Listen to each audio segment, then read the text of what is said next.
Alhamdulillahirabbil alamin.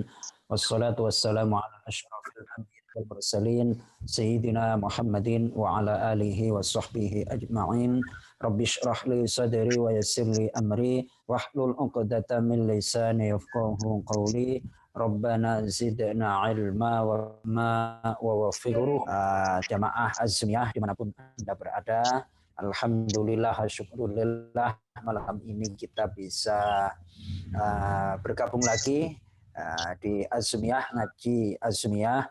Mudah-mudahan aktivitas kita pada malam hari ini dicatat sebagai aktivitas yang mendapatkan pahala dan ridho dari Allah Subhanahu wa taala. Amin ya rabbal alamin. Amin. Ada istilah Amin, ya Rabbal alamin. sehat wal afiat. Sehat itu badannya atau fisiknya, afiat itu adalah aktivitasnya, perilakunya. Banyak orang sehat akan tetapi ghairu afiat, tidak afiat. Artinya apa? Aktivitasnya itu enggak bermutu. Aktivitasnya itu tidak mengantarkan kepada hal-hal yang bermanfaat. Sehingga pada akhirnya tidak mendapatkan ridho dari Allah. Jadi ungkapan sehat wal afiat itu, sehat badannya, afiat itu adalah amalnya, perilakunya, aktivitasnya. Mudah-mudahan pada ini adalah insya Allah afiat. Afiat adalah aktivitasnya. Baik, kita awali dari Al-Quran Suratul Fatihah acara pada malam hari ini dengan harapan Allah Subhanahu wa taala membuka semua kebaikan untuk kita, memberikan ilmu yang bermanfaat fiddin wa dunya wal akhirah. Sekaligus kita berdoa untuk mami dari Abah Joko Mulyono, yaitu Ibunda Sutarti binti Adi Truno. Ya, mudah-mudahan beliau diberikan ketabahan, kesabaran, dan segera diberikan kesembuhan oleh Allah Subhanahu wa taala. Liridha'illahi ta'ala wa li syafaati Rasulillah sallallahu alaihi wasallam. Ighfir lana dzunubana, kshif 'anna kurbatana, waqdi lana hajatina ya Allah. Untuk seluruh orang tua kami, baik yang masih ada maupun yang sudah mendahului kami ya Allah, ampuni beliau-beliau ya Allah, sayangi beliau-beliau ya Allah. Apabila sudah di alam kubur, jadikan kuburnya pertamanan dari pertamanan surga.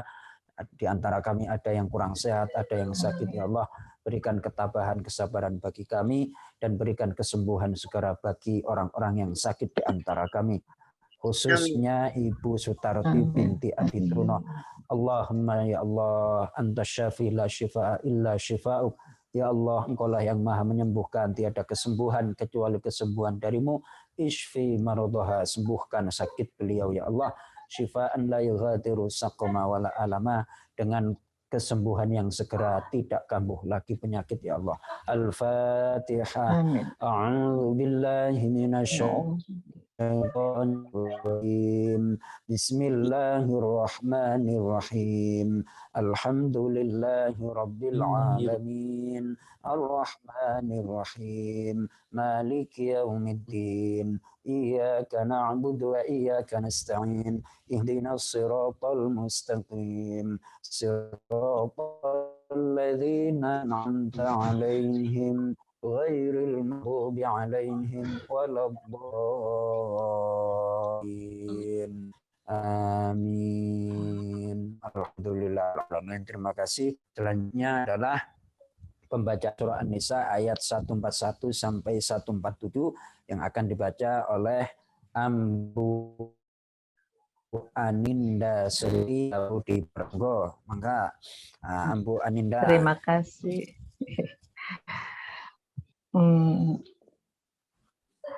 A'udzu billahi minasy syaithanir rajim.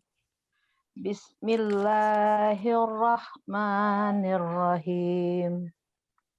Allazina yatarabbasuna bikum fa in kana lakum fathum minallahi qalu alam nakum ma'akum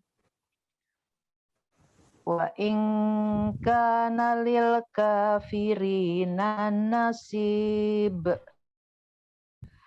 qalu alam nastahwiz alaikum wa namna'kum minal mu'minin Fallahu yahkumu bainakum yaumal qiyamah walan yaj'alallahu lil kafirina 'alal mu'minina sabila.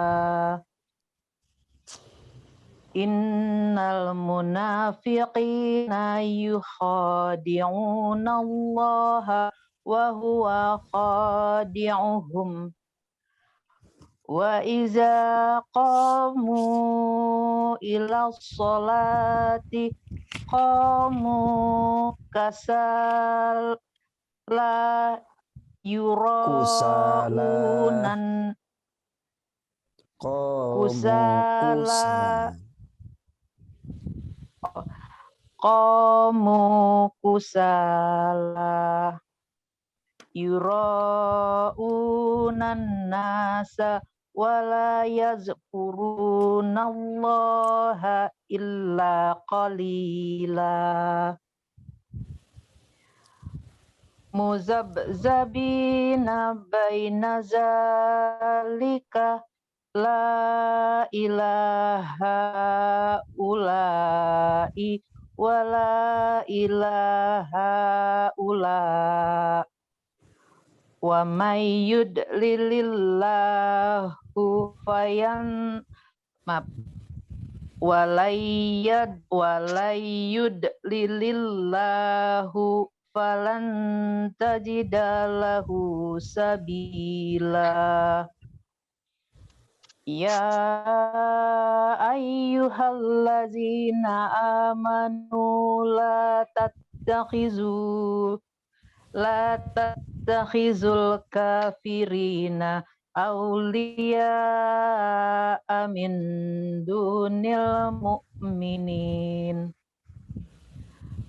Aturiduna an taj'alu lillahi 'alaikum sultanan mubina. Innal munafiqina fiddakil asfali minan nar walan tajidalahum nasira illallazina tabu wa aslahu wa tasamu billahi wa akhlasu dinahum lil iflaika ma'al mu'minin wa sawfa yu'tillahul mu'minina ajran azima ma yaf'alullahu bi'azabikum insya ma yaf'alullahu bi'azabikum in syaraktum wa amantum wa kana Allahu syakiran alima. Sadaqallahul azim. Sadaqallahul azim wa sadaqar rasulun nabiyul karim wa nahnu ala dzalika minasyahidina wasyakirin walhamdulillahi rabbil alamin. Allahumma arhamna bil Qur'an. Alhamdulillah wa syukrulillah.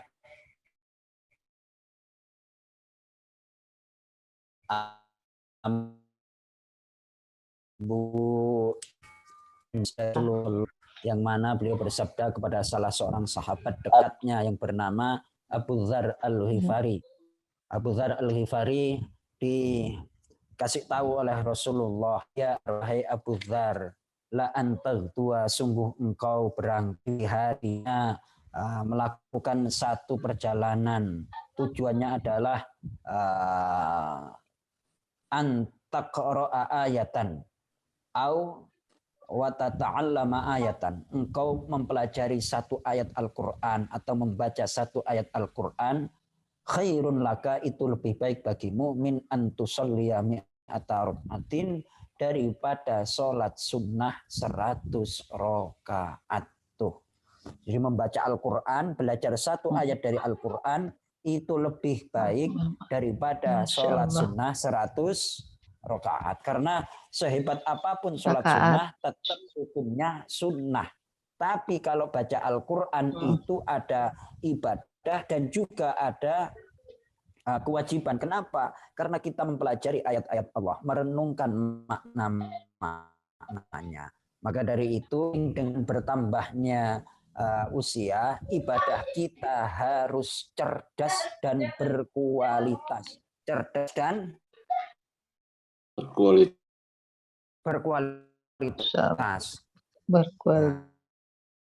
Nah, mulai dari habis maghrib, kira sholat walaupun nyantren 11 tahun saya, tapi belum pernah yang namanya sholat sunnah, bisa belum pernah. Nah, sholat aja. Nah, kenapa? Karena kita punya keterbatasan.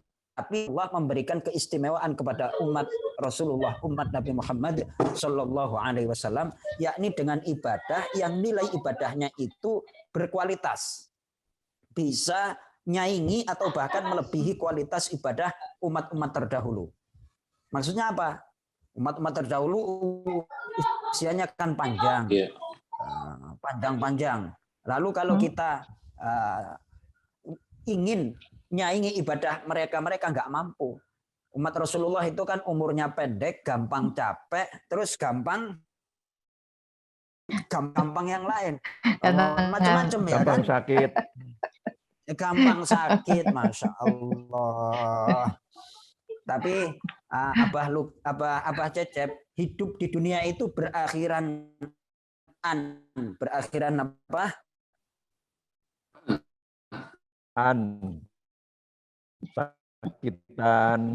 Sakitan. Kemarin sakit, terus besoknya sehat lagi. Berarti hidup di dunia itu sebenarnya kita jangan terlalu miskin juga miskinan, kaya juga kayaan. Ayo coba bayangin. Kita bekerja dapat rezeki yang banyak, terus kemudian hartanya kita bagi-bagi juga untuk anak keturunan kita, kurang lebih demikian. Benar apa enggak tuh, Ambu Aninda? Ya, jadi jangan terlalu baper. Hidup di dunia itu dinikmati aja. Jadi seiring dengan bertambahnya usia kita harus lebih dekat hatinya kepada Allah Subhanahu wa Ta'ala. Ingat itu, ini walaupun kata-kata agak sedikit guyon, akan tetapi penuh makna. Hidup di dunia itu berakhiran sakit-sakitan. Berarti sakitnya nggak serius. Abah Cecep kemarin katanya sakit, leprak tuh di kamar berapa hari. Sekarang udah sehat lagi. Alhamdulillah. Alhamdulillah. Jadi jangan terlalu dibawa baper lah. Jangan terlalu dibawa baper. Kemarin saya sampaikan kita harus tenang dalam hidup. Di antara cara tenang untuk hidup adalah beribadah dengan petunjuk Al-Quran. Jangan isi otak dan hati kita dengan segala sesuatu selain yang ada kaitannya dengan Allah dan Al-Quran. Kenapa? Itu akan menggelisahkan hati kita. Contoh, orang itu kalau didoktrin otak dan hatinya segala sesuatu selain Allah, pasti resah. Tapi ada kata-kata ulama seperti ini.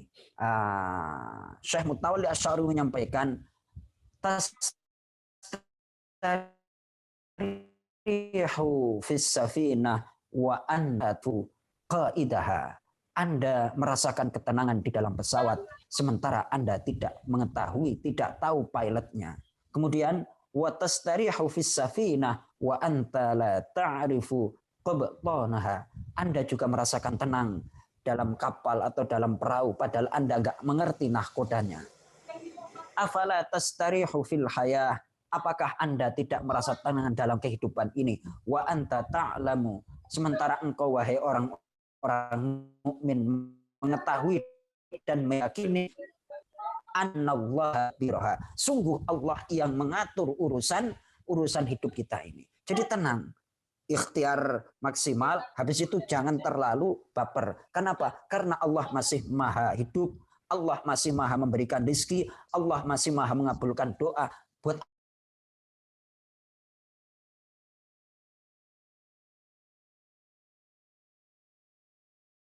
Buat pantas-pantas susah-susahan di dunia itu kan susah-susahan juga ya Ambu Aninda ya, buat pantas masa hidup di dunia nggak pernah sedih ya, pantas lah, tapi susah, orang yang iya, beriman betul. itu tetap sedihnya dikit tapi syukurnya banyak. Alhamdulillahirabbil alamin. Boleh saya minum dulu Ambu Aninda? Boleh. Alhamdulillah. Mangga, silakan. Alhamdulillah. Abah Cecep, Abah Adam, Abah Luki, silakan. Siap. Bismillahirrahmanirrahim. Jangan terlalu serius. Kita ngajinya kan ya ngajinya orang tua, jadi. Mohon orang tua, orang yang banyak umurnya. Alhamdulillahirabbil alamin. Bawa Ustadz Joko ke bawah.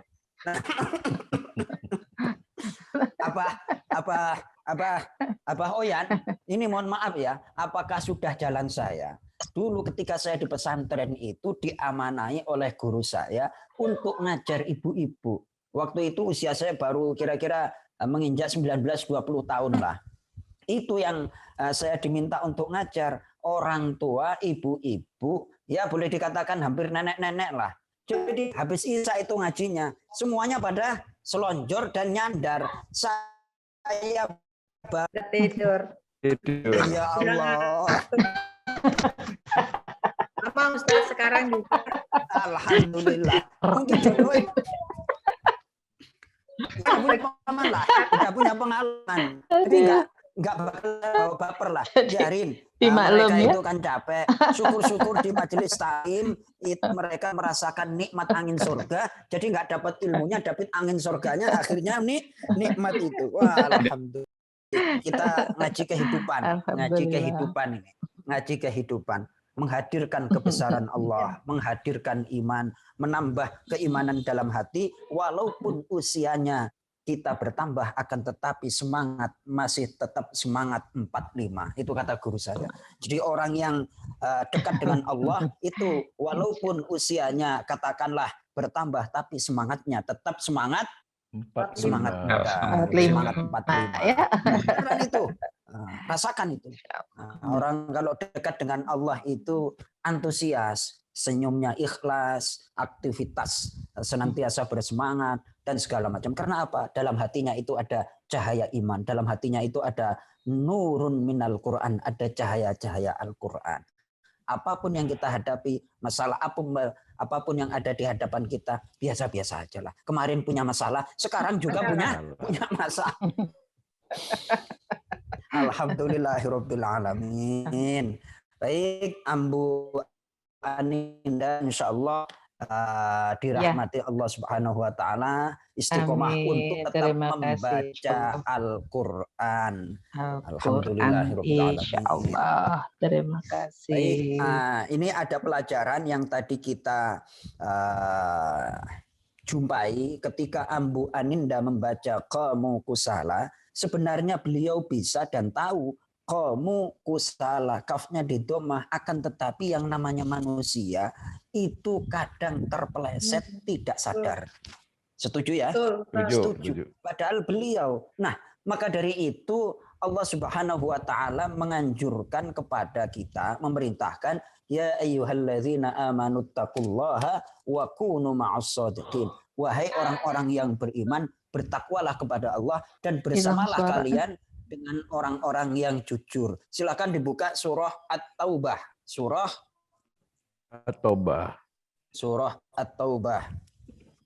Surah At-Taubah ayat yang ke ya Allah, ayat yang keberapa ini?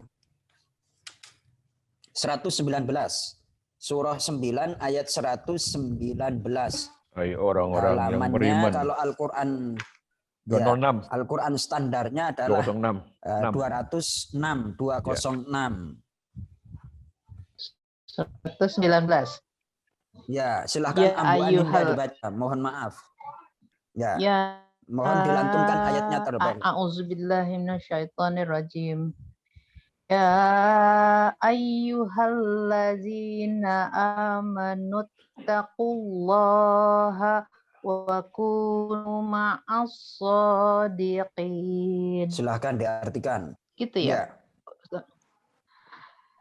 Wahai orang-orang yang beriman, bertakwalah kepada Allah dan bersamalah kamu dengan orang-orang yang benar.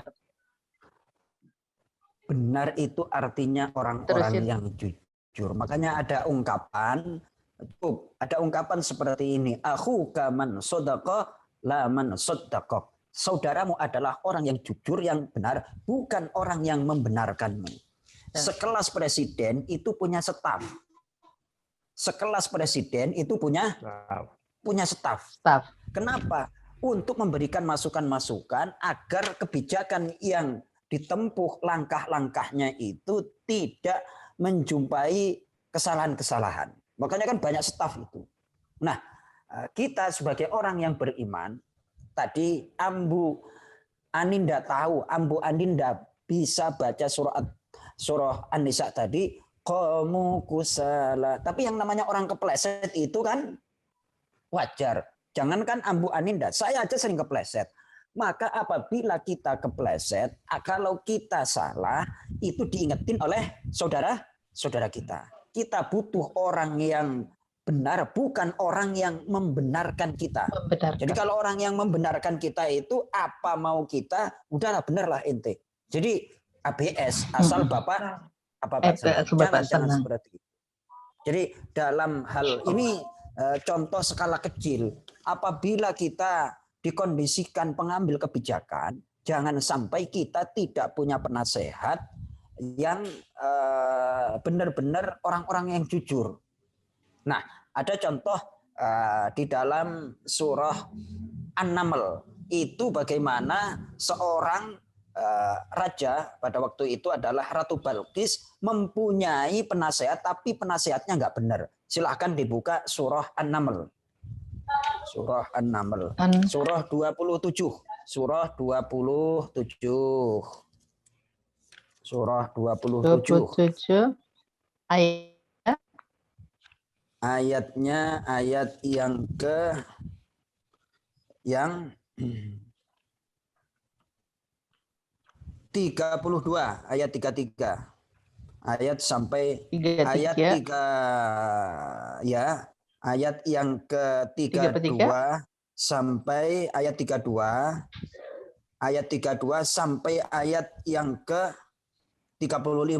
Coba langsung dibaca artinya aja, Ambu Aninda. Ini topiknya adalah kita hidup butuh pendamping, penasehat yang benar, bukan pendamping yang salah. Silahkan dibaca artinya langsung.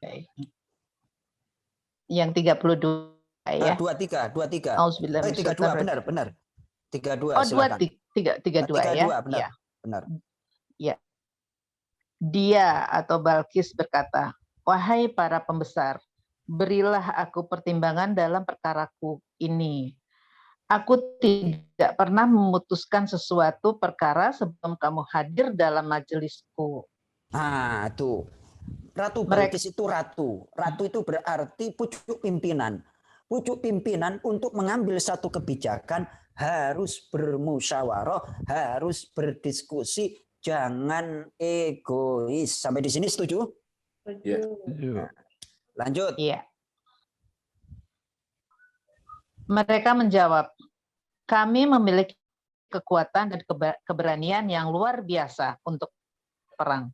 Tetapi keputusan berada di tanganmu, maka pertimbangkanlah apa yang akan engkau perintah." Nah, ini kadang-kadang ada suara-suara yang ngompor-ngomporin. Yang apa?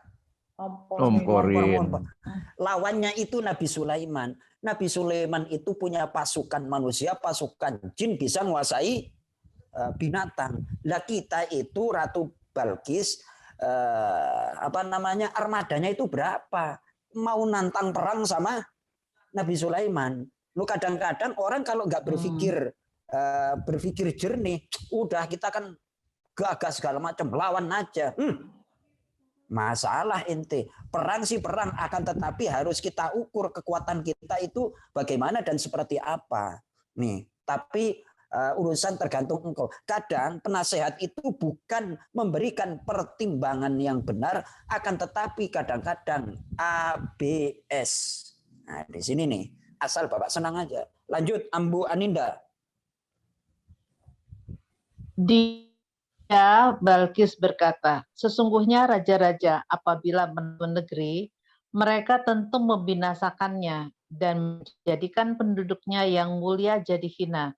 Dan demikian yang akan mereka perbuat. Jadi ini memberikan pelajaran yang namanya perang itu pada akhirnya akan menyisakan kehinaan. Yang tadinya kaya menjadi miskin, yang tadinya sehat menjadi tidak sehat. Maka dari itu konflik apapun yang kita alami hendaknya sebisa mungkin diselesaikan dengan cara berdiskusi, bermusyawarah. Kalau dalam skup nasional itu dengan cara diplomasi.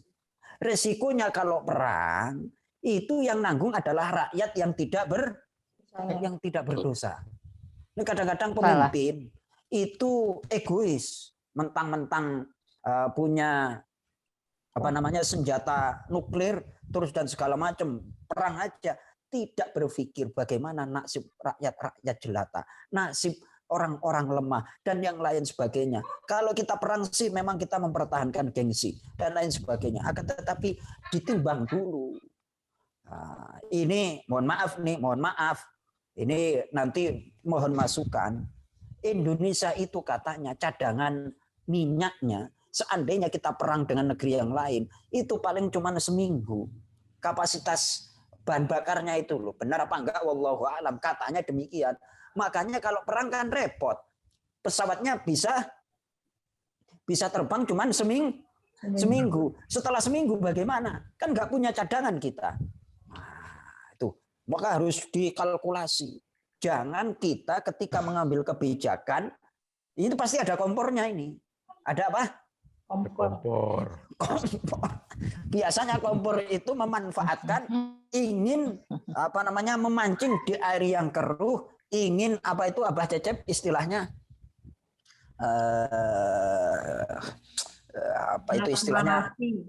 Iya, memanfaatkan kesempatan dalam kesempitan. Pasti ada orang-orang seperti itu. Nah, makanya harus jeli seorang. Ini kita harus senantiasa bersama orang yang jujur. Orang yang jujur itu pasti akan memberikan masukan dan pertimbangan yang ikhlas, yang benar. Tidak hanya sekedar membenarkan. Tuh. Lanjut, Ambu Aninda.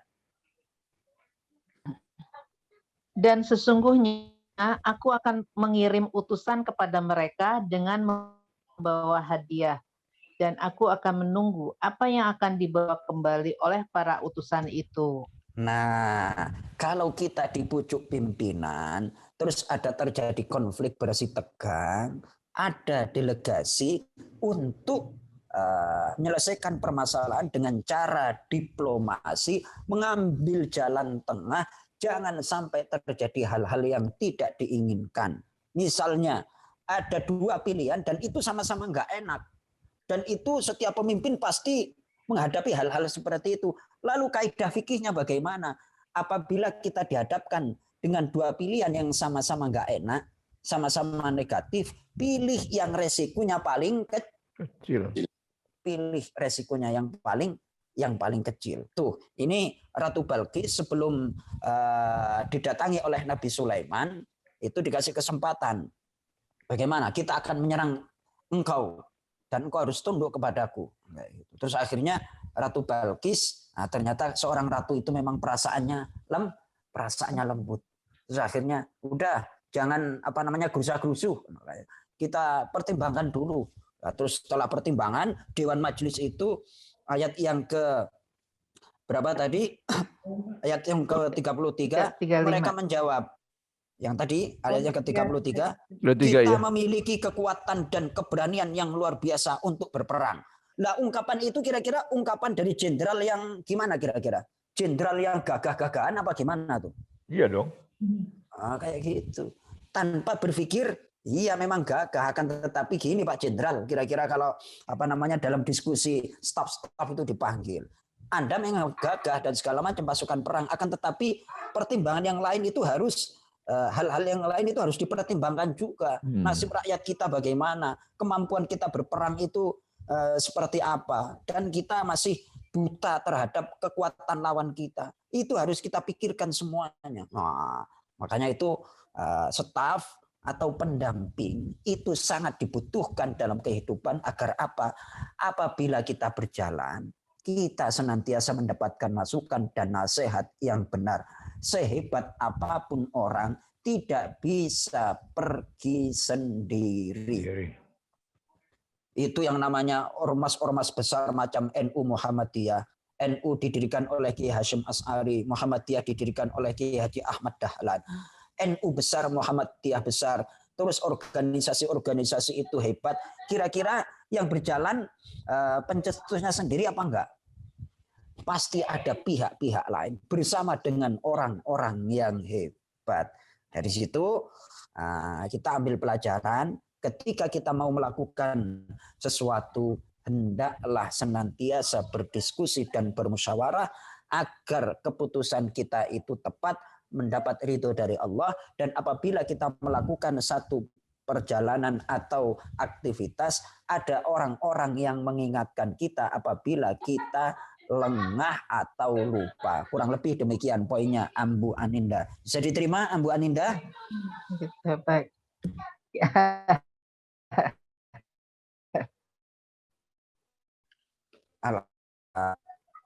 Bisa diterima.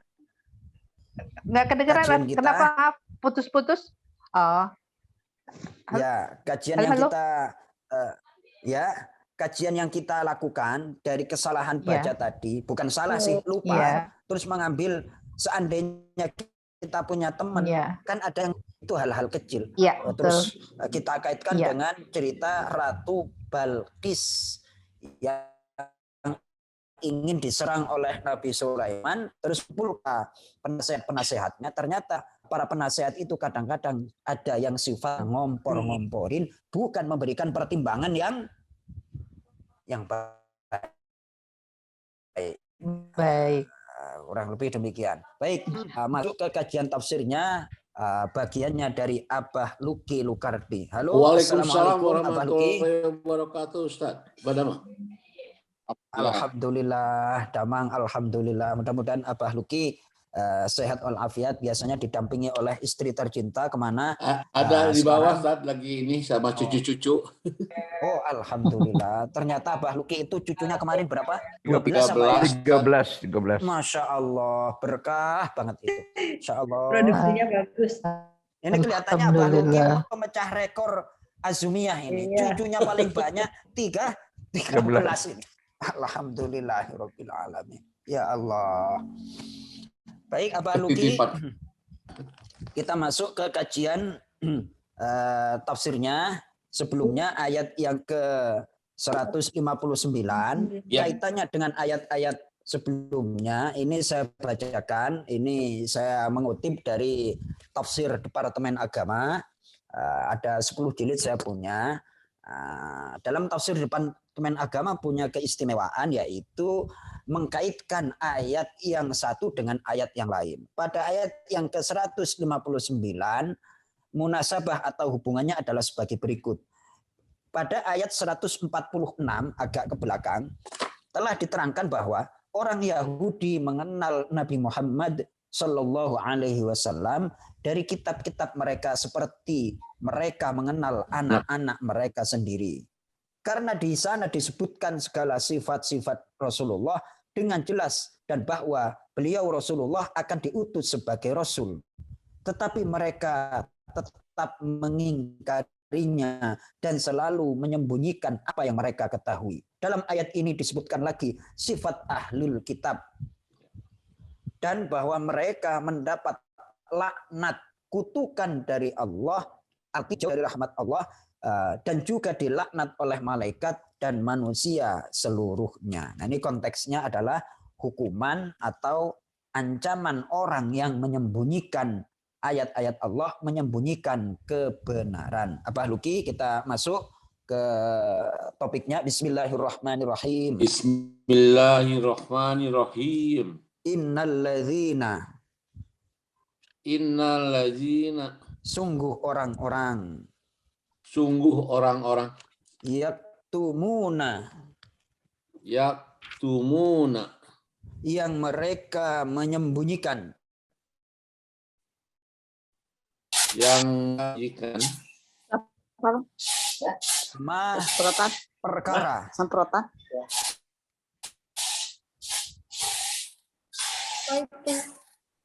bukan kan? lanjut. Nggak kedengeran ada. Nah, ya itu bagi yang lain yang apa namanya ada suara-suara mohon di mute. Nah. Kita ulang lagi. Innalladzina, Innalladzina, sungguh orang-orang, sungguh orang-orang yaktumuna, yaktumuna, yang mereka menyembunyikan. yang mereka menyembunyikan. Baik, Abah Luki, kata yaktumuna itu adalah kata yang mempunyai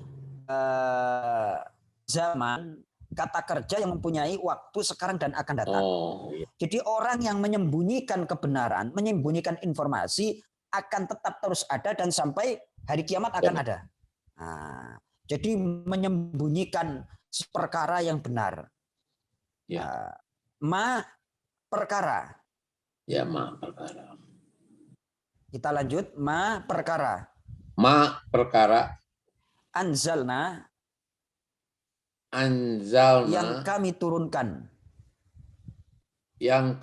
turunkan dalam kitab Taurat, dalam kitab Taurat, minal bayyinati, minal bayinati, dari keterangan-keterangan dari keterangan-keterangan tentang kenabian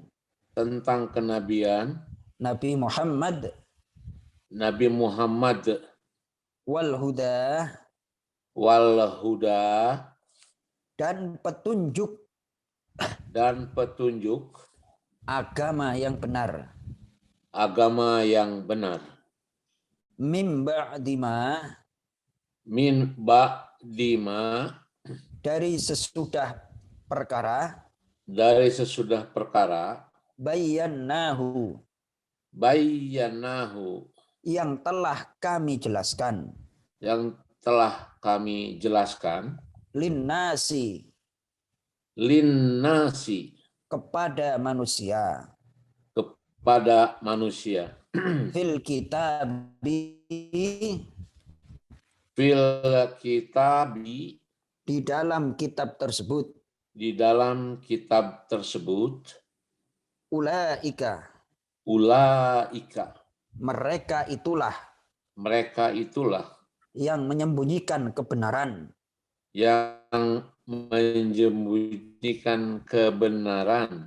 yal'anuhum, akan dilaknat,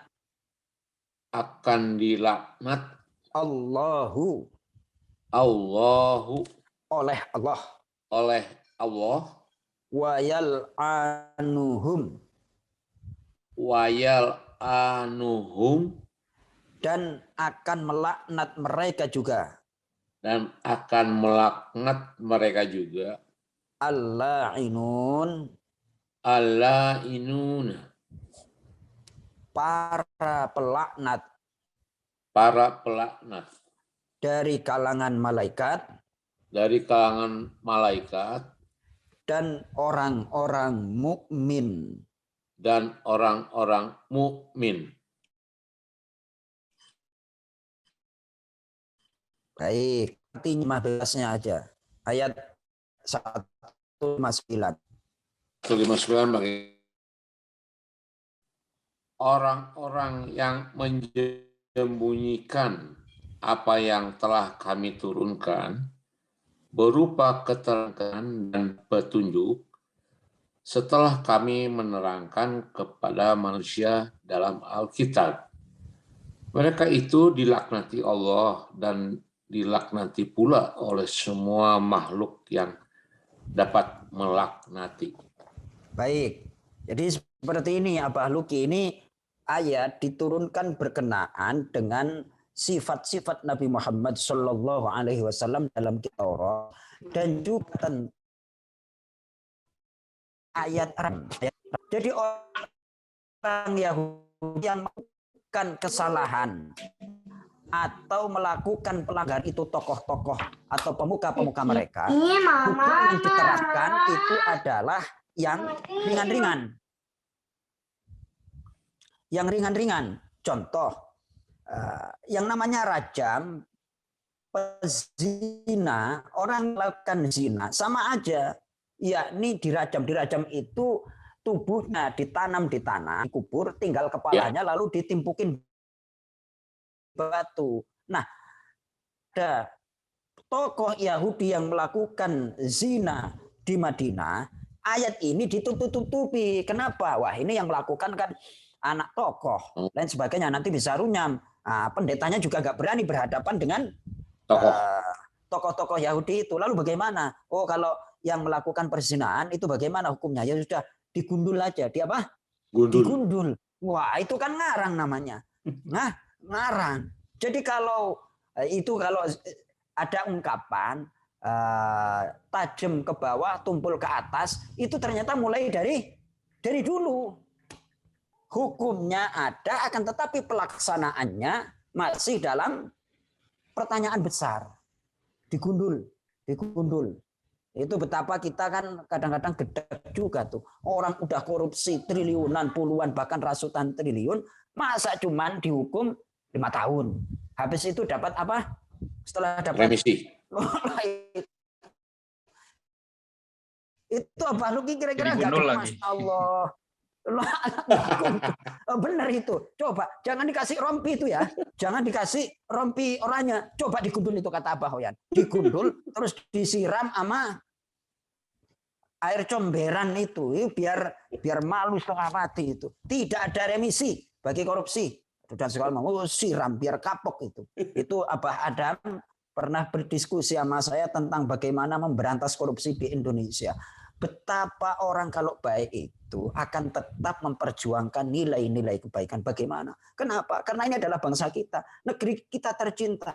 Kalau hukumnya tidak ditegakkan, lama-kelamaan akan terjadi kerusakan yang mengakibatkan kerugian pada orang lain. Nah, di sini pesannya demikian dalam ayat 159. Kalau kebenaran itu tidak disampaikan, tidak ditegakkan, resikonya yang akan menanggung itu tidak hanya dirinya sendiri, tapi yang dirugikan adalah orang lain. Nah, itu karena ada kaitannya dengan kehidupan manusia yang lain. Nah, ayat ini juga memberikan penjelasan bagi kita bahwa apapun yang kita ketahui, jangan sampai kita sembunyikan. Tentunya ada bagian-bagian mana yang harus kita sampaikan, kapan dan di mana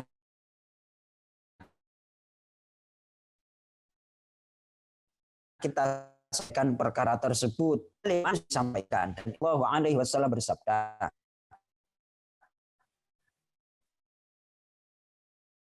man su'il ilmin fakat mati bilijamin binar. Siapa ditanya tentang sesuatu, tentang kebenaran, fakatamahu. Kemudian dia menyembunyikan ilmu tersebut, pada hari kiamat besok dia akan mendapatkan hukuman, akan dikasih kendali dari kendali api neraka. Na'udzubillah, summa na'udzubillah. Jadi di sini para abah, para abu yang punya ilmu yang bermanfaat, berbagilah kepada yang lain apabila itu memungkinkan untuk berbagi. Termasuk Abah Oyan. Halo Abah Oyan.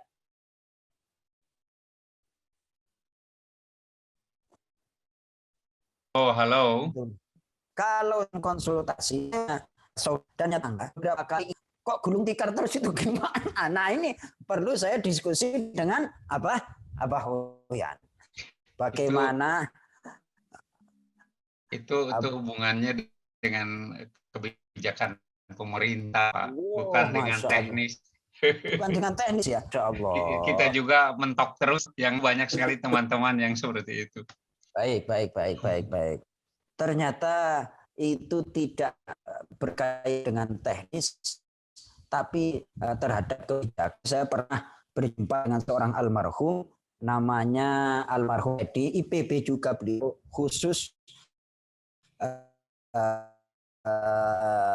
dalam pertanian waktu itu sempat masalah kedelai di kampung. Wah, diberdayakan, pemerintah tidak membiayai para petani kedelai, justru malah ngimpor. Sehingga beberapa pengusaha tempe dan tahu nggak bisa produksi gara-gara apa? Kedelainya terlalu mahal. Nah, ternyata analisa dari Abah Oyan itu terkait dengan kebijakan, bukan masalah Allah. Kita sedang berdoa mudah-mudahan pada palinter lah yang decision maker ini Masya Allah. punya niat yang betul. Itauan, kerisauan, gundah gulana dari para ilmuwan Indonesia. Figur-figur yang pintar nggak kurang di Indonesia. Akan tetapi figur yang benar itu yang mungkin sedikit. Figur yang benar, yang sedikit, yang pintar, yang jagoan itu banyak, akan tetapi gara-gara mereka itu tidak diberikan kesempatan, akhirnya yang buka bidang satu posisi pada gilirannya in the wrong place, ya kan? Orangnya orang salah di tempat yang benar pada tempat yang salah, itu pokoknya karena gitu nggak tepat. Jadi sekali kalau masalah penyakit ayam dan lain sebagainya itu gampang, akan tetapi paling bermasalah adalah kebijakannya itu. Terima kasih memberikan wawasan terhadap saya. Oh, ternyata masalah teknis ayam kampung, ayam melehor, ayam petelur gampang itu dikondisikan, kasih obat ABCD. Tapi masalahnya mau beli obatnya aja nggak ada. Ya, ini buru udah 3 hari. Oh, benar, kurang lebih. Harga telurnya murah. Terus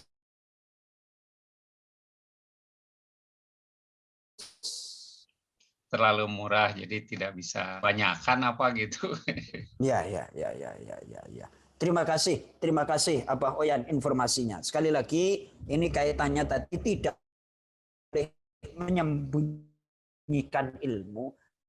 Ternyata bukan masalah ilmunya itu yang jadi perkara, akan adalah kebijakan. Kita lanjut Abah Luki. Illalladzina, kecuali orang-orang yang tidak dilaknat, tabu, yang mereka bertaubat, wa aslahu, dan mereka memperbaiki perbuatan mereka. Ibaratnya sadar terus memperbaiki perbuatan yang kemarin-kemarin itu nggak benar, terus misalnya merugikan negara atau merugikan satu keadaan, satu wilayah 30%, maka memperbaikinya minimal juga harus 30%. Wabayyanu, dan mereka menjelaskan kebenaran yang mereka sembunyikan. Coba ini kita renungkan sedikit ya.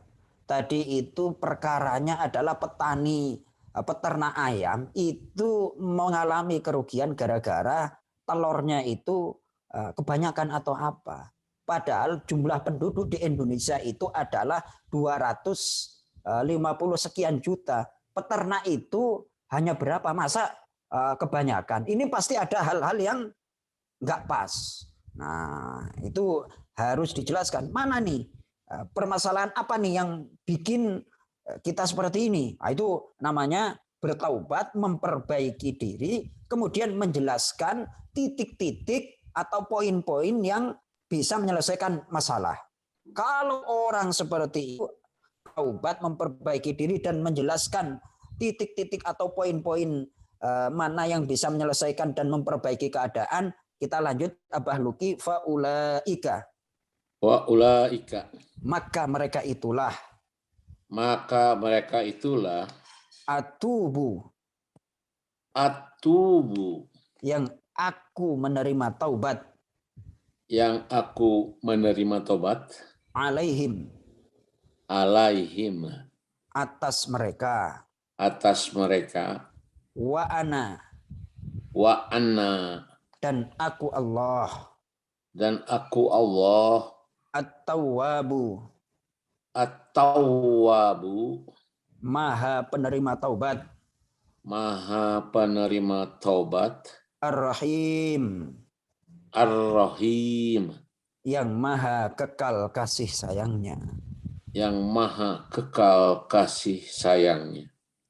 Tapi ada catatan, taubat itu akan diterima oleh Allah asal dia terbebas terlebih dahulu dari sangkut paut terhadap manusia.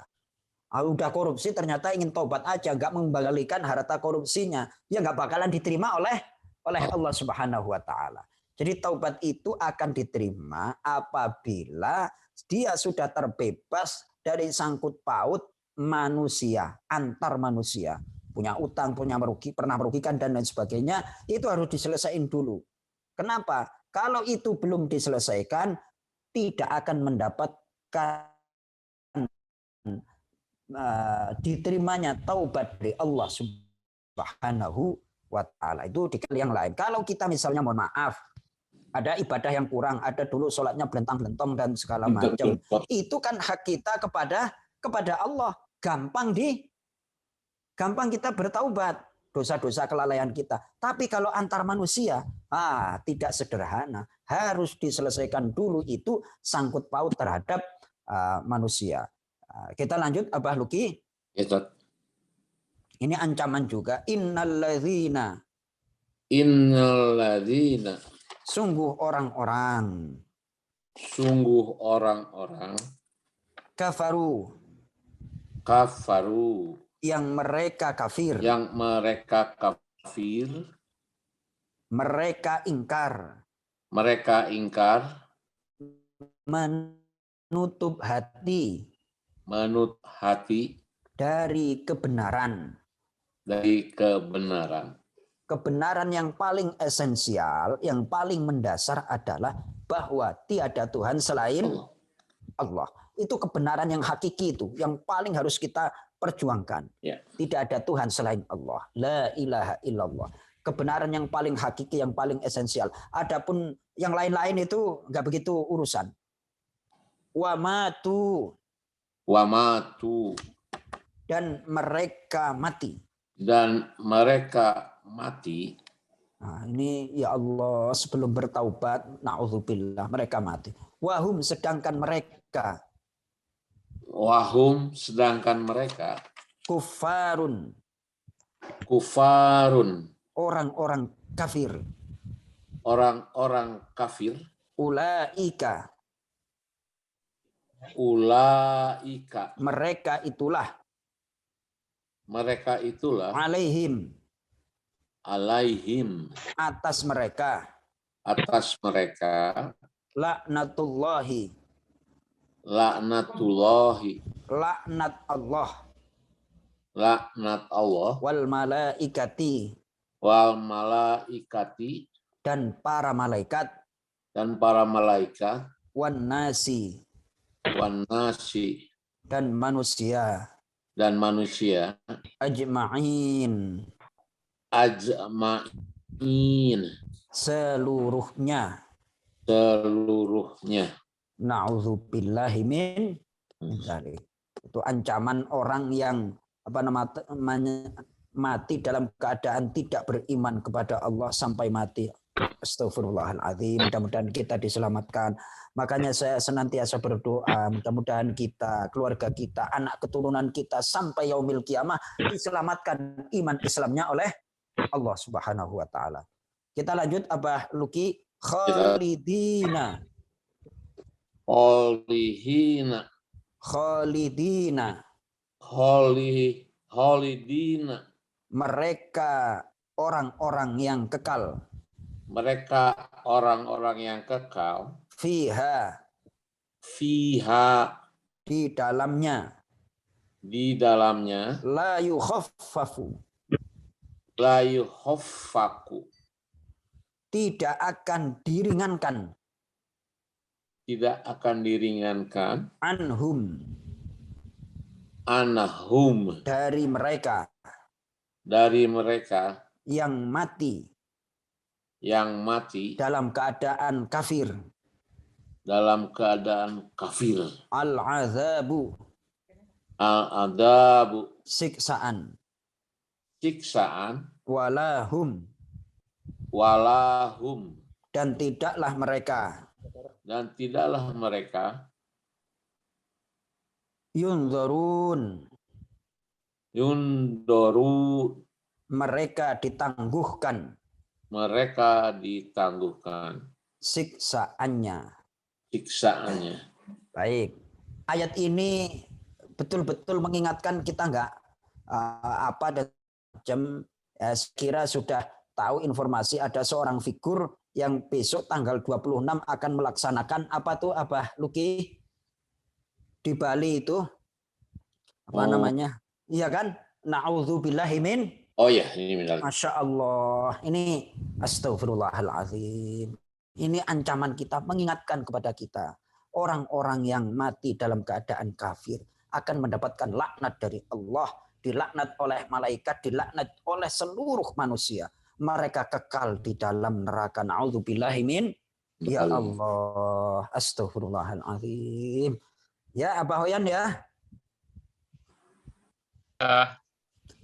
Ini ketika baca ayat ini terus yang lagi viral itu, Masya Allah, saya nggak mau bahas lah. Intinya dada saya itu, ya Allah selamatkanlah kami. Saya langsung orang beriman itu, selamatkanlah anak keturunanku, ya Allah. Selamatkan saudara-saudaraku untuk tetap beriman kepadamu, ya Allah. Jangan jadikan orang yang meninggalkan Islam, ya Allah.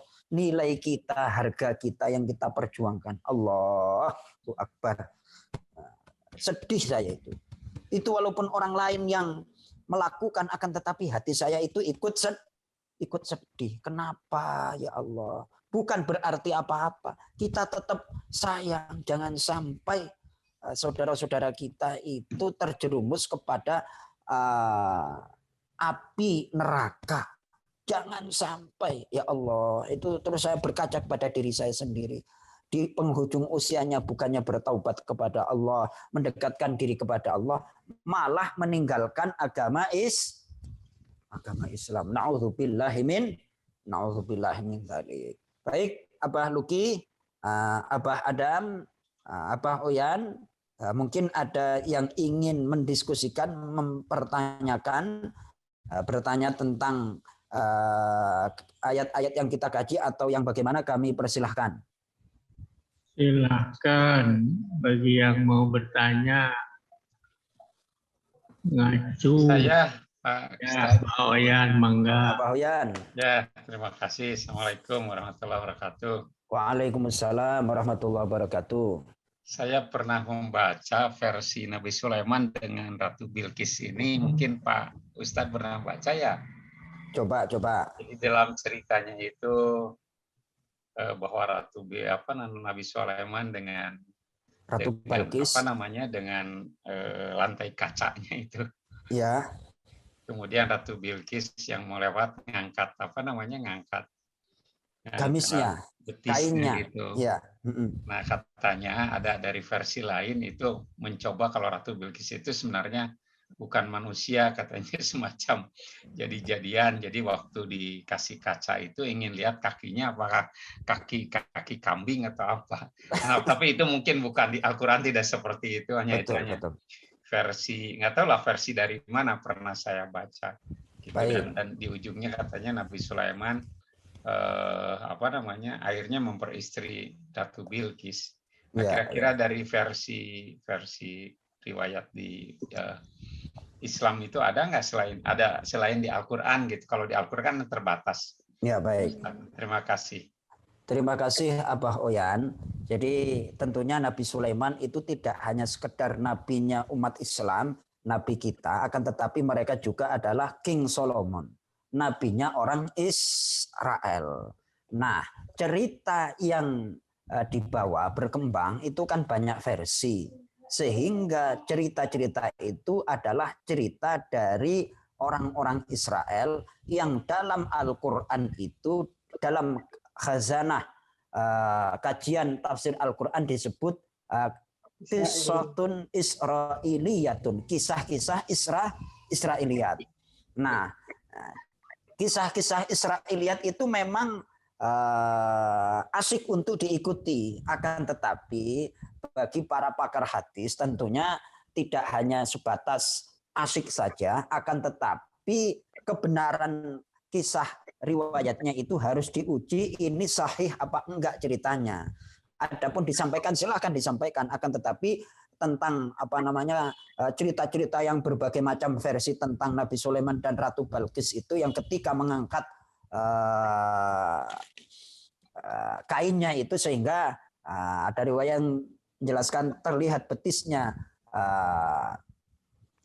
Ratu Balqis itu versinya banyak sekali, dan kadang-kadang versi Israiliyat itu mendominasi kisah-kisah dalam tafsir. Akan tetapi mengenai masalah kisah ini saya pernah diundang oleh diskusi sama itu Dr. Fahmi Basha, Ustadz Fahmi Basha, itu yang menulis Borobudur dan peninggalan Nabi Sulaiman. Karena saya pernah berdiskusi sama beliau.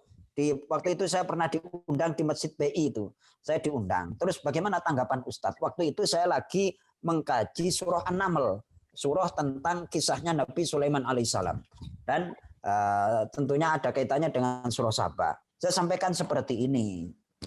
Jadi terhadap kisah, kita nggak perlu terlalu heboh lah. Yang namanya kisah dalam Al-Quran itu tidak ada kaitannya dengan keimanan, kebenaran bahwa Borobudur itu peninggalan Nabi Sulaiman atau enggak, itu kan bukan masalah iman, itu kan hanya masalah kata kisah. Yang Al-Quran itu terdiri dari masalah akidah, terus masalah ibadah, masalah muamalah, akhlak. Adapun sejarah-sejarah dan apa yang berkait dengan sejarah itu ya silahkan aja, asalkan tidak berkaitan dengan masalah keimanan, toh itu nggak ada masalah kaitannya dengan keimanan. Nah, itu berdiskusi tentang Borobudur itu. Terus Sabak itu sebenarnya ada di Yaman atau di mana? Al-Quran tidak menuntut itu, yang penting diceritakan. Adapun penafsirannya itu, terus penjelasannya dari berbagai versi, termasuk yang tadi disampaikan oleh Oyan tentang Ratu Balqis dan Nabi Sulaiman, saya sampaikan banyak versi yang meriwayatkannya, dan kebanyakan itu bersumber dari kisah Israiliyat. Kenapa kisah Israiliyat? Karena Nabi Sulaiman itu adalah nabinya orang Israel. Nah, nabinya orang Israel. Terus Nabi Dawud sampai Nabi Isa alaihissalam. Nah, dalam periwayatan itu, para ulama tafsir itu namanya ada di kalangan sahabat itu ada seorang Majusi yang masuk Islam, itu namanya Ka'bul Ahbar. Itu adalah seorang cendekiawan, ilmuwan, pendeta. Terus ulamanya Bani Israel itu namanya Ka'bul Ahbar. Nah, Ka'bul Ahbar itu sebelum masuk iri Nabi Muhammad dalam kitab Taurat. Nah, tentunya Ka'bul Ahbar itu kan mempunyai riwayat-riwayat versi orang-orang Israel, pendeta-pendeta Israel, ulama-ulama Israel, sehingga ketika Ka'bul Ahbar itu menyampaikan satu ayat, kemudian ditafsirkan, dijelaskan dengan kisah versinya Ka'bul Ahbar itu tadi, yang kita kenal dengan kisah Israiliyat. Dan itu memang menarik itu kalau diikuti Abah Oyan. Jadi kisah-kisah Israiliyat itu menarik. Kebenarannya bagaimana? Kebenarannya itu ada kisahnya yang disahihkan oleh para ulama, ada juga yang tidak disahihkan. Terlepas dari kisah Israiliyat yang berkenaan dengan pertanyaan Abah Oyan tentang Ratu Balkis dan Nabi Sulaiman, menarik untuk kita buka sedikit. Silahkan dibuka tadi surah An-Naml. Surah An-Naml surah 27.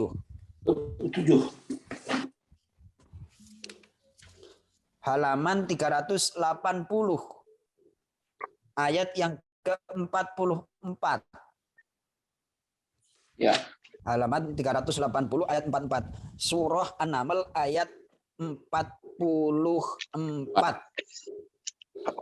Apa Oyan? Ya. Mohon ikuti saya. Mohon saya diikuti. Baik. Ya. Bismillahirrahmanirrahim. Bismillahirrahmanirrahim. Bila disampaikan. Laha. Kepadanya. Ratu Balkis. Udkhuli. Masuklah engkau wahai ratu. As-sorha. Ke dalam istana. Falamma ra'athu. Maka ketika Ratu Balkis melihat istana tersebut, hasibathu. Ratu Balkis menduga. Lujjatan. Sebagai sebuah kolam air. Wa kasyafat. Dan membuka si Ratu Balkis ansaqiha dari kedua penutup betisnya. Dikira kolang nanti takut kecebur tuh Abah Oyan ya kan? Iya. Akhirnya dicincing itu, Masya Allah. Ini selanjutnya lanjut. Qala. Nabi Sulaiman berkata. Innahu. Sungguh ia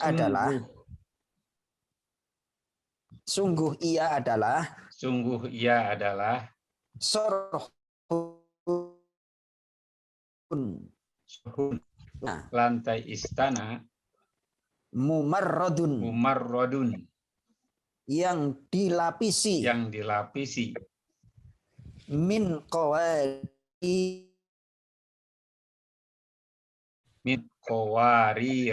Kaca. Dari kaca.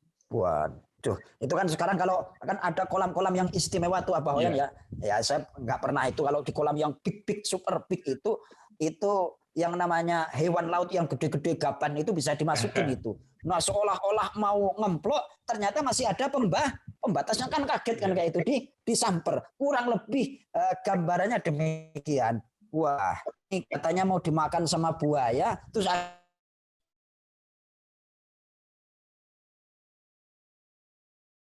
akhirnya dicincin. Balkis berkata. Rabbi. Ya Tuhan penciptaku. Ini sungguh aku. Zalamtu, aku berbuat zalim. Nafsi kepada diriku sendiri. Maksudnya di sini berbuat zalim itu adalah menyembah matahari. Kemudian setelah datang Nabi Sulaiman, demonstrasikan tentang kekayaan dan keistimewaan kerajaan istana Nabi Sulaiman, akhirnya dia tunduk. Wa aslamtu. Wa aslamtu. Dan aku berserah diri. Dan aku berserah diri. Masuk Islam. Masuk Islam. Ma'a Sulaimana. Ma'a Sulaimana. Beserta Nabi Sulaiman. Bersama Nabi Sulaiman. Masuk Islamnya. Masuk Islamnya. Lillahi. Lillahi. Karena Allah. Karena Allah. Bukan karena baginda Nabi Sulaiman. Bukan karena baginda Nabi Sulaiman. Bukan karena kerajaan. Bukan karena kerajaan. Bukan karena kolam air. Bukan karena kolam air. Yang dihiasi dengan kaca. Seperti yang dihiasi dengan kaca. Ya. Tapi karena Allah Rabbil Alamin. Karena Allah Rabbil Alamin. Tuhan pencipta. Tuhan pencipta. Dan pemelihara alam semesta. Dan pemelihara alam semesta. Masya Allah, itu ceritanya demikian, Abah Oyan. Kemudian kalau kita ingin menelusuri kisah-kisah Nabi Sulaiman dan Ratu Balqis, itu tentunya kita bisa membuka kitab-kitab tafsir yang kita miliki, atau kita buka aja di Syekh Al-Ghugli, itu kita kisah Nabi Sulaiman dan Ratu Balqis. Itu kan banyak kisah-kisah Israeliat, apalagi yang pintar bahasa Inggris itu King Solomon N siapa itu? Balqis apa itu bahasa Inggrisnya itu? Balqis. Ya, itu nanti bisa dilacak. Bisa dilacak. Baik. Itu kalau dalam beberapa tafsir banyak versi. Jadi cara kita memahaminya adalah karena Ka'bul Ahbar itu adalah seorang pakar tafsir juga, tapi dia itu backgroundnya adalah orang Majusi yang masuk Islam. Sehingga ketika menafsirkan ayat-ayat Al-Quran banyak diwarnai dengan kisah Israiliyat. Wallahu a'lam. Kurang lebih demikian, Abah Hoyan. Baik, terima kasih Pak Ustadz. Besok kalau di Bogor kan banyak air tuh, bikin aja kolam kaca biar besok kalau ada tamu biar panik terus mengangkat kedua betisnya kan, kedua sarungnya kan kayak itu. Itu jangan nanti rawei jangan. Allahu Akbar. Kalau mau nanya rawei ke Pak ini aja, ke Bah Adam. Naon rawei Abah Adam? Itu banyak apa itu, banyak sekali gantungan akar-akarnya. Masya Allah. Itu coba nanti itu para abah daripada macam-macam melihara ikan koi atau ikan apalah, akuarium dah, itu dikasih kaca biar ingat kisahnya Nabi Sulaiman dan Ratu Balqis. Ya Abah Adam ya, itu kacanya nanti tebalnya berapa mili itu dikondisikan aja, ya kan? Dapat inspirasi dari mana ini? Dari ngaji surah An-Naml ayat 44. Itu. Keren itu kelihatannya. Alhamdulillahirabbil alamin. Demikian Abah Hoyan. Baik Abah Adam. Terima kasih Pak Ustadz. Yang lain mungkin atau cukup? Bismillahirrahmanirrahim. Silahkan sambil minum. Abah Luki. Ya, Bu Imas, mangga. Ya. Tur nuhun Mbah Adam. Ya. Pak Ustadz, maaf Siap. kalau pertanyaan saya ini terlalu berani atau terlalu melampaui batas, mohon maaf sekali. Karena ini berkaitan dengan tadi hal-hal yang telah dibahas. Ya, Abu Imas. Kenapa kita ini masih terjadi orang Islam tapi masih berbuat hal-hal yang tidak diperkenankan oleh Allah ya? Apakah ada metode yang salah gitu ya dari pelajaran ini? Karena saya lihat mungkin penekanan tauhidnya itu kita itu kan kalau Rasul itu sampai berapa belas tahun ya tauhid Betul. dikuatkan. Barulah nanti fikih syariat. Nah, amalannya itu kan berbentuk akhlak ya, akhlak yang baik. Nah kita ini sepertinya persentase penekannya di fikih gitu. Padahal fikih itu kan nanti diimplementasikannya di dalam akhlak gitu ya. Nah, itu barangkali yang perlu ada satu peningkatan atau intervensi, apa sih namanya? Pokoknya ya ditingkatkan lah gitu dalam metode pembelajaran kepada anak di pesantren ataupun mungkin secara umum. Karena kita ini sekarang ini akhlak yang sangat rawan itu ya. Walaupun sholat ternyata korupsi atau melakukan hal lain gitu. Nah barangkali ini di samping tauhid supaya tidak menjadi kafir tadi. Jadi jangan sampai kita ada yang murtad karena atau mungkin menduakan dan lain-lain. Yakin akan Allah tetapi masih juga percaya kepada hal lain gitu ya. Nah mungkin itu saja Pak Ustadz. Mohon maaf kalau pertanyaan saya terlalu melampaui batas. Tapi karena sayangnya baik untuk diri saya juga itu maupun untuk orang banyak lah. Makasih. Wassalamualaikum warahmatullahi wabarakatuh. Waalaikumsalam warahmatullahi wabarakatuh. Secara pribadi saya Ambu Imas sangat setuju dengan apa yang disampaikan oleh Ambu Imas. Kenyataannya pada saat ini maaf, terlalu banyak pelajaran agama itu fokusnya adalah fikih. Sementara iman kita itu kan masih boleh dikatakan masih ngambang. Yang namanya ngambang itu kan perlu untuk dikuatkan. Rasulullah itu 13 tahun membina dan menanamkan tauhid di Mekah. Kemudian setelah pindah ke ke Madinah baru menanamkan namanya itu yang namanya fikih. Nah, pondasinya itu kalau tidak kuat pada gilirannya nanti akan bermasalah. Saya betul-betul bukannya kadang-kadang kita itu terlalu katakanlah ingin seperti Madinah, artinya ingin menikmati hasil dari keislaman kita, sementara keislaman kita itu masih perlu untuk sangat diperbaiki. Nah kemarin itu kan banyaklah ormas-ormas yang memperjuangkan tentang masalah nilai-nilai keislaman. Oke, itu bagus, akan tetapi untuk menjangkau kejayaan Islam itu yang harus dibangun adalah iman dan amal soleh.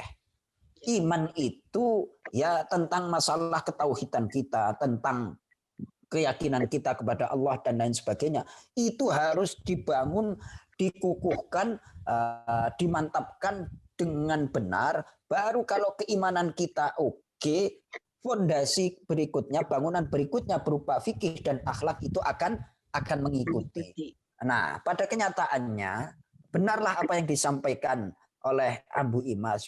Betapa banyak orang melakukan ibadah haji dan umroh, melakukan sholat dan lain sebagainya. Akan tetapi dalam muamalah akhlaknya keseharian itu tidak sesuai dengan apa yang diharapkan. Harusnya orang mukmin, orang Islam itu mencerminkan, menjadi teladan bagi manusia yang lain. Ini malah menjadi contoh yang tidak baik. Nah, silakan dibuka surah 24, surah An-Nur. Ambu Imas, ya. Surah An-Nur ayat yang ke-50. Ayat yang ke-55. Ya. Ayat yang ke-55. Langsung dibaca ya sama saya. Saya membaca, mohon diikuti Ambu Imas. Ya. Udah ketemu? Udah. Wa'adallahu itu. Baik. Bismillahirrahmanirrahim. Bismillahirrahmanirrahim. Wa'adallahu. Wa'adallahu. Allah telah berjanji. Allah telah berjanji. Allazina kepada orang-orang. Allazina kepada orang-orang.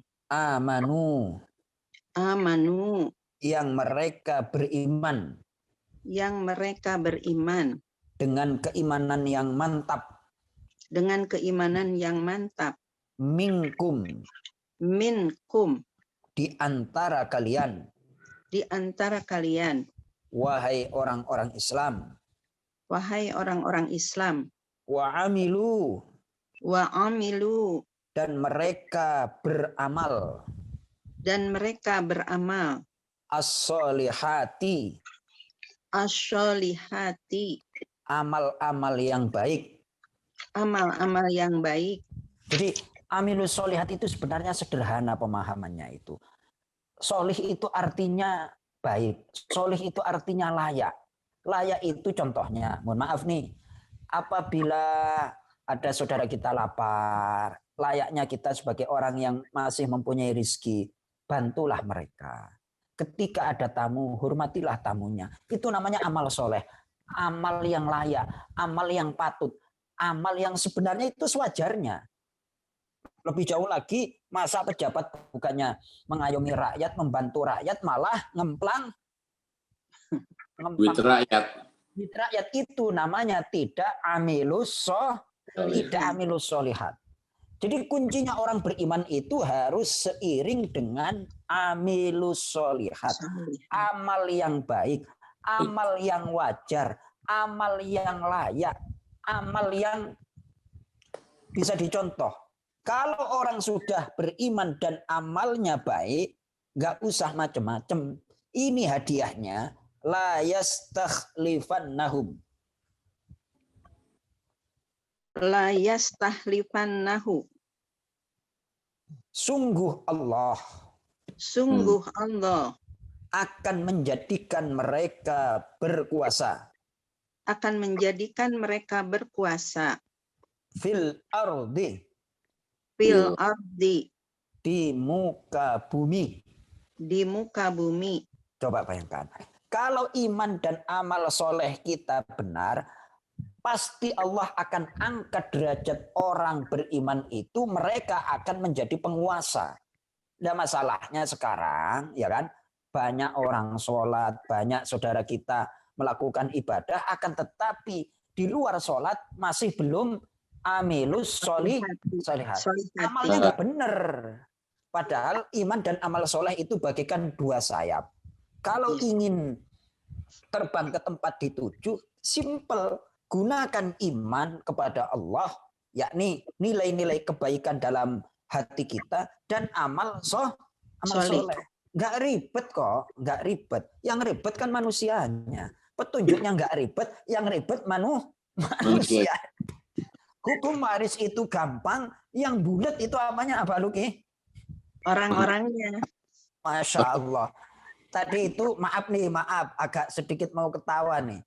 Pagi apa tuh saya nonton sekilas itu patroli apa ya, pokoknya kalau jam 10:30 itu biasanya akan ada tayangan kriminal. Di Sulawesi itu ada ada orang bersaudara berantem dan sampai bunuh-bunuhan gara-gara rebutan warisan. Coba bayangkan. Astagfirullahaladzim. Tadi itu saya lihat di Sulawesi itu. Jadi hukum waris itu gampang, nggak ribet. Yang ribet itu manusia. Kenapa? Dari kecil tidak ditanamkan iman kepada Allah. Allahu Akbar. Akhirnya apa? Kalau tidak ditanamkan iman, bukannya amal solih yang didapatkan, tapi amal salah. Amal salah. Kalau nggak ada iman, itu pasti amal salah.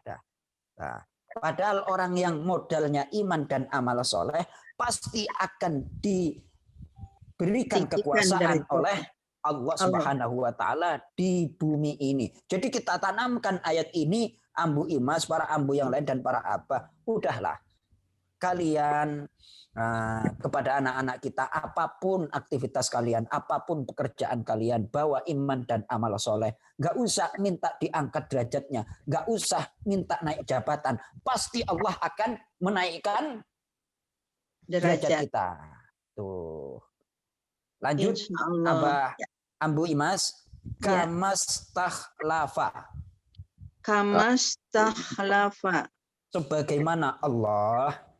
Sebagaimana Allah menjadikan berkuasa. Allazina kepada orang-orang. min qablihim, min qablihim, sebelum mereka, sebelum mereka, wala yumakkinanna, wala yumakkinanna, dan sungguh Allah dan sungguh Allah akan mengokohkan lahum bagi mereka lahum bagi mereka yang beriman dan beramal soleh, yang beriman dan beramal soleh, dinahum, agama mereka. Nah, ini pertanyaan dari Ambu Imas. Bagaimana cara agar iman dan agama kita baik? Resepnya sederhana, beriman dan beramal soleh. Itu pasti agama kita itu layumakkinanna lahum dinahum. Allah akan mengokohkan, Allah akan memantapkan, Allah akan meneguhkan agama mereka. Lanjut. Ya. Allazi yang irtado Allah ridho lahum untuk mereka wala yubaddilannahum dan sungguh Allah akan menggantikan kepada mereka mimba di khaufihim setelah ketakutan mereka kepada orang-orang kafir amnan rasa aman. Nih, kalau kita betul-betul beriman dan beramal soleh, musuh-musuh kita yang menyerang agama kita, yang tadinya kita khawatir, tadinya kita takut terhadap rekayasa, terus makar mereka, pasti ketakutan itu akan dihilangkan oleh Allah Subhanahu wa Ta'ala. Caranya agar iman kita kuat adalah kita imannya benar plus amal soleh. Amal soleh itu bagaimana? Kita terjemahkan ke dalam keseharian kita yang sederhana. Kita berbuat baik kepada keluarga kita, berbuat baik kepada saudara kita, berbuat baik kepada tetangga. Terus seperti itu kan cerminan akhlak juga tuh amal soleh. Itu kan cerminan akhlak. Jadi iman kita itu oke kepada Allah, imannya hanya percaya, tapi amal solehnya masih tanda-tanda besar. Ternyata Allah akan mengokohkan orang yang dikokohkan, dikuatkan agamanya oleh Allah. Kuncinya cuma dua, beriman dan beramal soleh. Kurang lebih demikian Ambu Imas. Mudah-mudahan menjawab kegundah dan kegelisahan. Sederhana ya. Surah An-Naml ayat 44. Ayat surah An-Nur. Surah An-Nur ya. Ayat 55. Masih yang tadi saya nih, An-Nur ya. Nah, kalau An-Naml itu kan surahnya Abah Oyan Nabi tadi. Sulaiman Ya, ya. Surahnya Abah Oyan. Ditunggu itu kolam kacanya itu Abah Oyan. Insya Allah pertanyaan Abah Oyan dan Ambu Imas saya ingat seumur hidup enggak itu. Ketika baca surah 44 ayat Naml, oh ini pertanyaannya Abah Oyan nih. Ketika baca surah An-Nur ayat 55 tadi, oh ini pertanyaannya Ambu Imas. Itu akan saya bawa ke dalam ingatan saya seumur hidup. Luki tadi baca ayat 159. Oh ini ayatnya Abah Luki. Itu sampai segitunya itu nanti Abah Luki. Beneran. Alhamdulillah kan masih diingat terus. Masya Allah. Alhamdulillahirabbil alamin. Jazakallah khairan katsiran. Baik, Pak Ustadz. Ya. Kelihatan. Iya, udah larut malam. Kita tutup dengan doa, Pak Ustadz. Doa juga kesembuhan untuk maminya Abah Joko. Ya, Ibunda Sutarti binti Aditya. Bismillahirrahmanirrahim. Alhamdulillahirabbil alamin. Wassalatu wassalamu ala asyrafil anbiya'i wal mursalin sayyidina Muhammadin wa ala alihi wa sahbihi ajma'in. Allahumma ya Allah, semua dosa kami, dosa kedua orang tua kami, dosa leluhur-leluhur kami, saudara-saudara kami, ya Allah, anak keturunan kami, kaum muslimin muslimat, mukminin mukminat, baik yang hidup maupun yang sudah wafat. Ya Allah, Engkau yang maha memberikan manfaat, berikan manfaat terhadap ilmu yang telah kami pelajari. Ajarkan kami ilmu yang bermanfaat bagi kami, bermanfaat bagi agama kami, bermanfaat bagi dunia kami, lebih-lebih bermanfaat untuk akhirat kami. Ya Allah, ya Tuhan kami, jadikanlah kami kelompok orang-orang yang alladzina amanu wa amilus sholihat, orang-orang yang beriman kepadamu dengan keimanan yang benar dan beramal solih, yang pada gilirannya akan mendapatkan anugerah kokohnya iman darimu, ya Allah. Ya Arhamar Rahimin, ya Arhamar Rahimin. Jadikan kami hamba-hambamu yang ikhlas dan tulus beribadah kepadamu, ya Allah. Jadikan kami umat Rasulullah Sallallahu Alaihi Wasallam yang senantiasa meneladani beliau, ya Allah. Ya Arhamar Rahimin, ya Arhamar Rahimin, irhamna birahmatikal wasi'ah. Ya Allah, jadikanlah sisa dari umur kami, kehidupan kami untuk semakin mendekat kepadamu, ya Allah.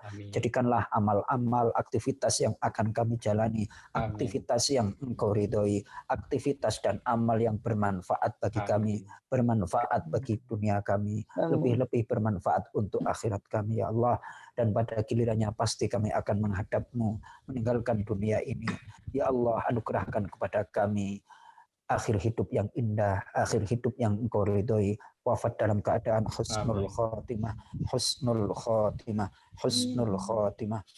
Dan berikanlah kesembuhan kepada Ibunda Sutarti binti Adi Truno, ya Allah, dan juga keluarga saudara-saudara kami yang sakit. Berikan kesabaran, ketabahan, berikan pahala atas masa sakit yang mereka jalani, ya Allah, dan berikan kesembuhan untuk mereka-mereka, ya Allah. Ya Arhamar Rahimin. Rabbana atina fid dunya hasanah wa fil akhirati hasanah wa qina adzabannar. Wa sallallahu ala sayyidina Muhammadin wa ala alihi wa sahbihi wa baraka wa sallam. Subhana rabbika rabbil izzati amma yasifun wa salamun alal mursalin. Walhamdulillahi rabbil alamin. Amin. Terima kasih Pak Joko, makasih. Sama-sama. Terima kasih Pak Ustadz Joko. Sama